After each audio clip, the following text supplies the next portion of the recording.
Друзья, всем привет! У меня на тесте FAV T77 без тюн 2022 модельного года. Вот так выглядят ключи от автомобиля. И давайте мы с вами его заведем.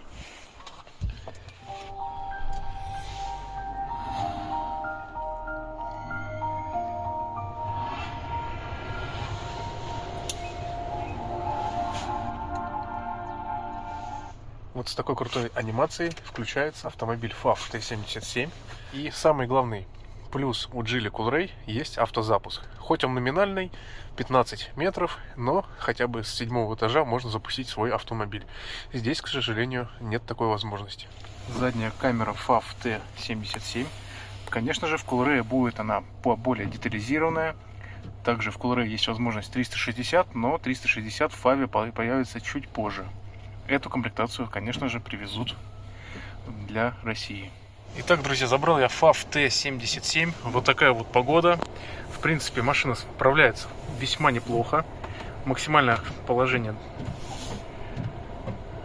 дворников. В принципе, они не сильно скрипят, скажем так. Хотя китайская стоковая резина всегда она оставляет желать лучшего. Пробег на машине 92 километра, и, конечно же, она совершенно девственная. И можно сказать самое главное, что мы будем следить за адаптацией робота, пока он не адаптировался под меня. Сумки стеклоочистителя находятся у автомобиля под капотом. И распыляет жидкость вполне неплохо. Погода идеальная для тест-драйва. Вот такая вот у нас метель. Погода за бортом всего лишь 0 градусов. Лежачий полицейский. Машина, кстати, довольно-таки плавно проехала. Намного мягче, чем Coolray. Хотя в обоих автомобилях стоит балка. Установлена торсионная балка. В Coolray тоже автомобиль на балке. Но при этом я хочу отметить интересный момент. Обратите внимание, свет включается очень ярко. В машине видно все. Действительно очень круто. Но датчик климат-контроля расположен в таком же месте, как и в Geely Coolray. И сейчас в машине 20 градусов. Машина совсем только новая. И действительно пока очень жарко. Так же, как и было в Coolray, когда я купил свой автомобиль. Посмотрим, как все будет в дальнейшем. За время теста я вам скажу более подробно. И самое минимальное положение климат-контроля это 18,5 градусов на холодный воздух. В Coolray, напомню, 17,5. Но вот сейчас стало на 18,5 прохладно. То есть приходится подкручивать, в принципе. Так, ну давайте включим режим авто. В машине очень хорошая светодиодная оптика. Дальний свет и ближний. Ближний у нас сейчас настроен максимально вверх. В автомобиле есть корректор фар. Сейчас вы сможете увидеть. Вот, приподнял фары, и действительно оптика вполне хороша. Задний противотуманный фонарь также присутствует в автомобиле. Сейчас я подключил свой телефон к головному устройству. Пока все нравится, привыкаю к роботу. Робот у нас 7-ступенчатый, с 2 сцеплениями, и он находится в мокрой ванне, как говорится. При этом, да, вполне себе очень даже хороший ближний свет и дальний. Да, вполне себе. Климат однозонный, и сейчас я использую его в авторежиме, и действительно он перестал жарить. Вполне себе авторежим работает неплохо. Но об этом вам смогут рассказать только владельцы за весь период зимы. Также хочу отметить звук в автомобиле. Давайте я вам включу его.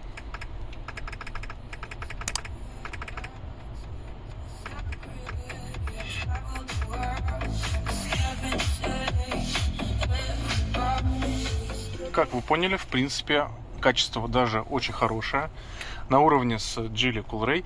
Друзья, опять же, почему я хочу сравнить именно непосредственно с Geely Coolray? Автомобили стоят, ну, плюс-минус одинаковых денег, скажем так.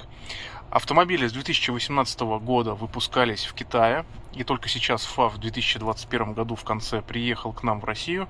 И, конечно же, друзья, я являюсь владельцем Geely Coolray, и мне чертовски интересно, что же за зверек этот FAV T77. По звуку подведу итог. Действительно объемный звук, басов достаточно хватает, твердая четверка.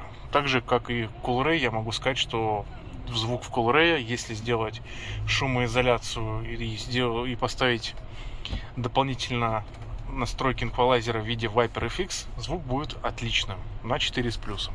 А в стоковый он на 3 с плюсом, 4. Вполне себе. Но звук в Favia мне довольно-таки нравится даже в таком исполнении стоковом, учитывая, что в автомобиле совершенно нету дополнительной шумоизоляции. Сейчас я поднимаюсь на подъем, ничего не делаю. Машина едет вперед, медленно, но верно. Также напомню, что в автомобиле есть автохолд, но больше интересно посмотреть, как электроника сама по себе помогает водителю без автохолда. Смотрим. Да, вполне, в принципе. Так, давайте теперь я включу автохолд. Автохолд у нас активирован.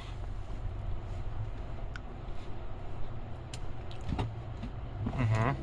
Машина встает на автохолд. В принципе, все. Угу. И машина встает на автохолд. Очень интересная приборная панель. Выглядит она таким образом. Также мы видим то, что у нас пассажиры не пристегнуты. Очень интересно, почему он нам это сигнализирует. И что впервые в жизни я вижу на автомобиле, для того, чтобы сбросить среднее показание расхода, вам нужно зажать кнопку вниз и держать ее примерно секунды 4.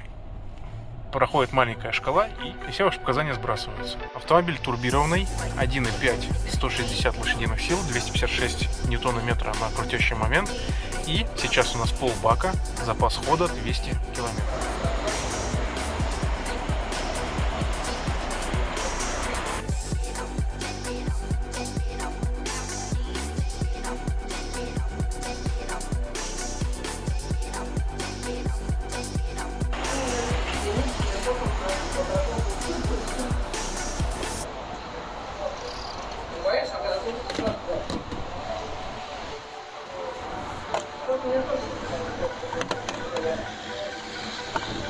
Для крышки.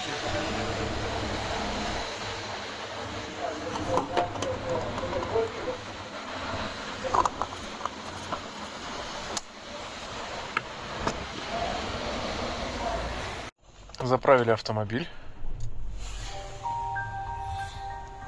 Автомобиль у нас запустился.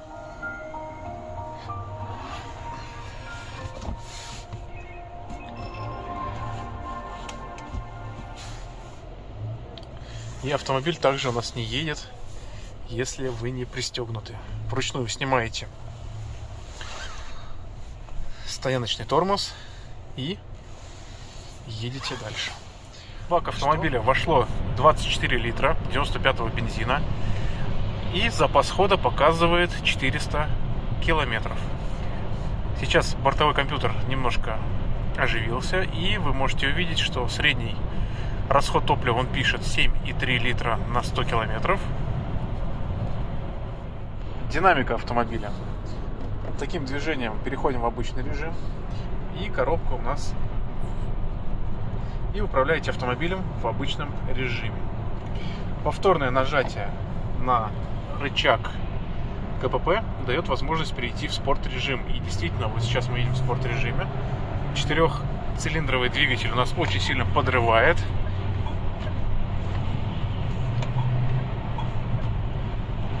Очень сильно подрывает, и мы слышим его, конечно, гул. 3-цилиндровый двигатель в Coolray работает немного тише. Но этот автомобиль, в принципе, достаточно динамичный, действительно. И вы видите, что автомобиль считывает дорожные знаки. Сейчас, друзья, проверка датчика дождя.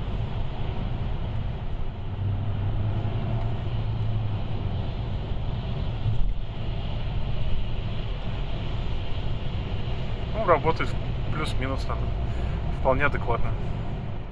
И, друзья, я проехал на автомобиле около 40 километров, и действительно робот адаптировался под мой стиль вождения. Сейчас в обычном режиме я эксплуатирую автомобиль, и сам робот не дергается. Самое главное, так, переходим в спорт-режим, перестраиваемся. Да, мотор, конечно, очень громко начинает работать, но при этом самое главное, что автомобиль не дергается и коробка переключается, в принципе, без толчков и очень даже плавно. Да, и машина действительно очень динамичная. Вот спорт-режим вполне себе работает замечательно. Да, мне прям, честно говоря, в спорте очень нравится.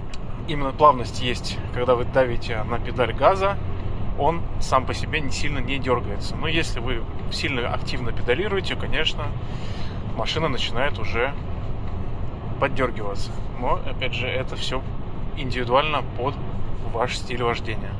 Самое главное, что я хочу вам рассказать, что в этом автомобиле вполне адекватно работает климат-контроль. На 20 градусов в авторежиме мы сейчас нашли общий язык с климат-контролем, и действительно машина не жарит, и никаких запотеваний в автомобиле нет. Именно в эту погоду, в 0 градусов, вот когда смена холодов на оттепель, очень часто в Geely Coolray запотевают стекла. И ты едешь, у тебя уголки слева и справа постоянно замерзали. И постоянно было запотевание. Сейчас же здесь, давайте мы с вами посмотрим. Ну да, обдув работает, в принципе, нормально. Обдув лобового стекла очень похож на Geely Coolray. Сейчас давайте мы его включим максимально и попробуем потрогать. Ну да, вот эта зона, в принципе, тоже она не особо обдувается, как и в Geely Coolray.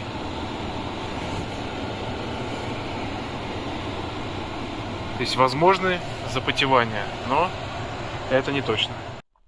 Мультимедийная система выглядит таким образом. Есть Easy Connect, чтобы подключить свое Android устройство. И давайте пробежимся с вами по настройкам.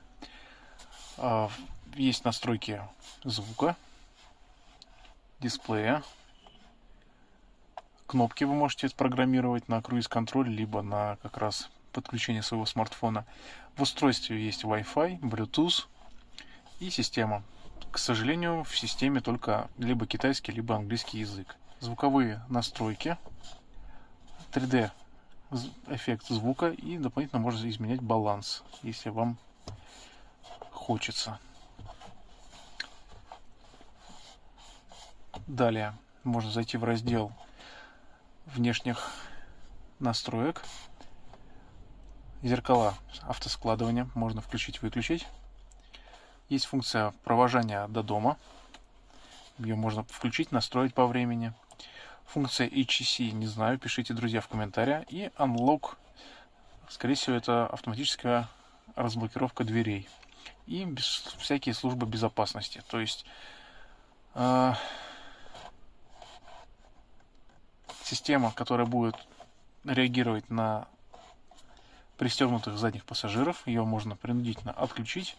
Ну и всякие дополнительные китайские системы, то есть даже уведомление о том, что вы устали, как это сделано в Geely Coolray, тоже можно его дополнительно отключить, если вам это не нравится. В сумерке ближний свет фар работает таким образом.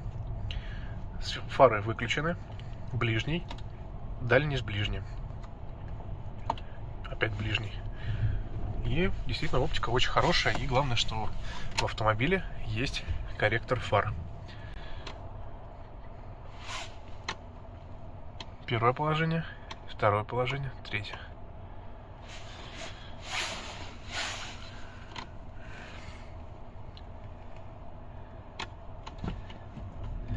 Ну вот сейчас как раз то, что я говорил. Небольшая... Вот если вы станете на небольшом пригорке, машина немножко отъедет вниз, так как это робот, и потом вы начинаете ехать вверх. И вот сейчас продемонстрирую, как работает корректор фар. 4 положения у корректора фар. И максимальное положение. Вот. Работает медленно, но самое главное, что есть. И это действительно очень радует. По поводу динамики автомобиля. Действительно, он очень динамичен. И действительно, Coolray ему один из главных конкурентов. Сейчас, пока мы едем по МКАДу, обратите внимание, вот сейчас мы проезжаем какой-нибудь небольшой мост. И когда вы проезжаете какой-нибудь большой мост, ну, обычно стоите, допустим, в пробке, датчик света включает вам, адаптирует вашу приборную панель под свет. В данном случае нам сделали очень... В данном случае датчик сработал странно и сделал очень тусклую приборную панель. И при этом у нас включился ближний свет фар. И не выключался он еще примерно 30 секунд. Но такая же фигня есть и в Geely Coolray на самом деле. Именно когда датчик света очень часто пугается и даже довольно-таки недостаточно тени для того, чтобы он начал включать ближний свет, ну, мигать, собственно говоря. Далее я разобрался с вот этим рычагом круиз-контроля. Он, скажем так, полуадаптивный. Вы выбираете дистанцию по автомобилю при нажатии на сам этот рычаг. И при поворотном механизме вы выбираете скорость, с которой вы хотите передвигаться. Автомобиль сканирует впереди едущий автомобиль перед вами и адаптируется под скорость. Сейчас я не давлю ни на что, и машина как раз отсканировала впереди едущий автомобиль и подстраивает скорость под него на 90 км в час. И, кстати, держит скорость очень даже хорошо и практически не ошибается. Как работает с горки, к сожалению, я не смогу проверить, но, в принципе, работа у него неплохая. Есть еще активная система помощи в полосе. Нажимаете на нужную кнопку, у вас появляется разметка, и если вы начинаете нарушать разметку, машина начинает вам сигнализировать это на приборной панели. Но при этом взаимодействия адаптивного круиза и руля нету. То есть руль не будет под вас подруливать, если вы заезжаете за разметку. Ну вот, не всегда срабатывают удержание в полосе. Сейчас вы можете увидеть обороты двигателя и как переключает коробка передач. Честно говоря, вытащил камеру для того, чтобы заснять, как работает автояркость, но, к сожалению, не смог словить этот момент. Но при этом машина ускоряется очень быстро. Шума в салоне не особо много, но шумоизоляция, кстати, средняя, скажем так. Но рекомендовал бы сделать именно шумоизоляцию дверей для того, чтобы они более легче закрывались, потому что двери очень легкие. По дистанции мы проехали 86 километров за все тестирование. И, как вы видите, полный бак до сих пор показывает. И индикатор топлива показывает до сих пор полный бак. Давайте мы теперь с вами до щелчка заправимся опять и посмотрим, сколько у нас войдет литров топлива.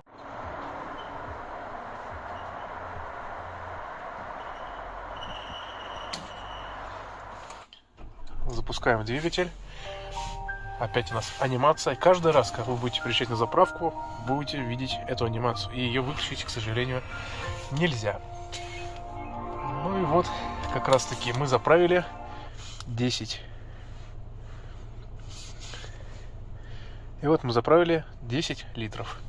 И это у нас не 100 километров пробега, но городской, самое главное. 10,1. Смотрим другие показания на приборной панели. Запас хода сколько максимально? 410. Чувствую, тут тоже такой же бак с приколами. Хоть 45 литров, но датчик будет очень сильно прикалываться над своим владельцем. Как вы видели, мы приехали с полным баком топлива на заправку и смогли заправить еще 10 литров. Как был полный бак, так и остался. А заправлялся я до отстрела пистолета. Ну что, друзья, могу сказать про этот автомобиль. FAV T77 мне очень понравился обзорностью. Действительно, очень хорошая обзорность в автомобиле. И даже любому вашему второму водителю будет в нем комфортно. Ну, в данном случае в моем это супруга. Далее хочу обратить внимание на зеркала. Зеркала большие, просторные, интересно складывающиеся. Но минус, конечно же, в том, что нету слепых зон за данную цену. То есть даже в максимальной комплектации нету слепых зон. Далее вы видите приборную панель и головное устройство данного автомобиля. И несмотря на то, что качество очень хорошее, детализация отличная, разрешение высокое,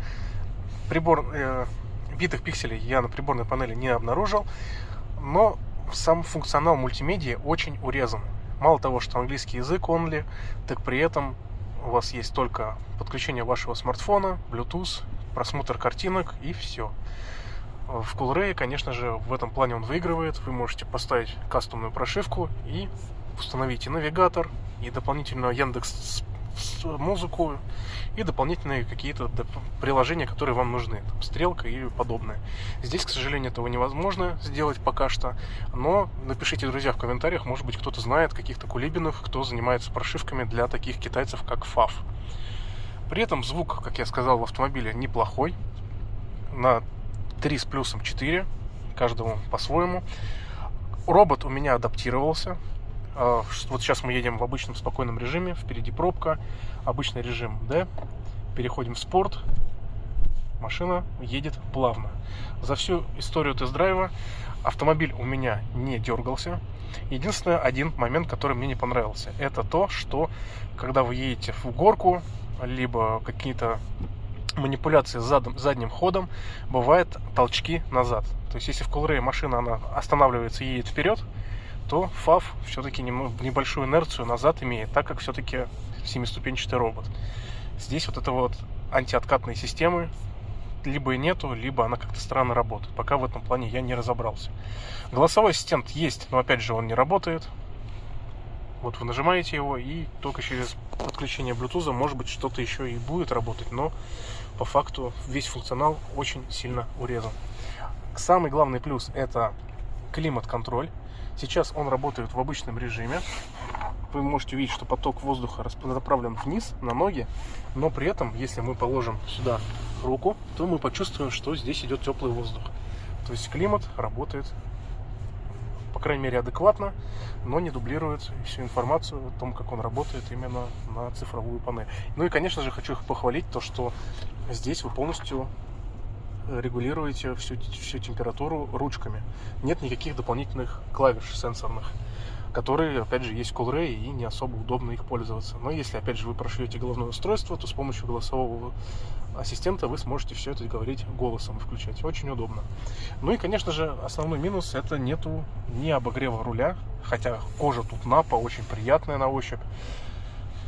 Небольшие замятия, но это, в принципе, я думаю, это завод на коже. Я думаю, это не критично, потому что она симметрична и именно с двух сторон. Нету обогрева лобового стекла, нет обогрева зоны щеток, нету подогревов задних сидений и спинок водителей. В Coolray в новых партиях уже все это есть.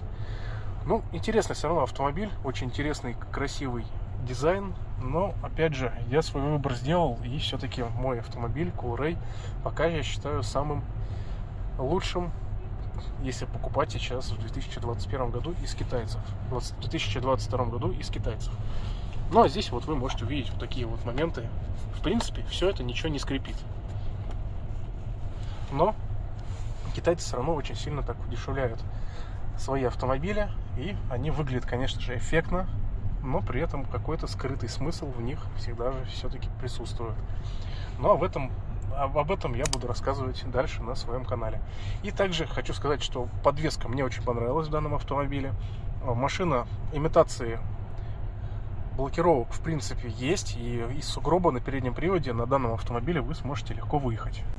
Пытались застрять в небольших сугробах, но машина гребет вполне неплохо.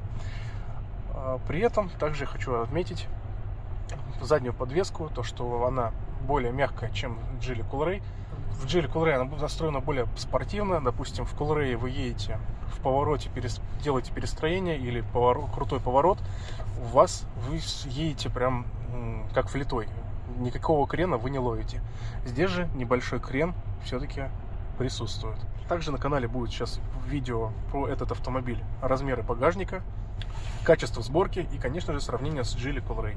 И как светят фары в темное время суток и вообще освещение работает в данном автомобиле. Друзья, не забудьте подписываться на канал, ставьте лайк этому видео и до скорых встреч. Пока-пока.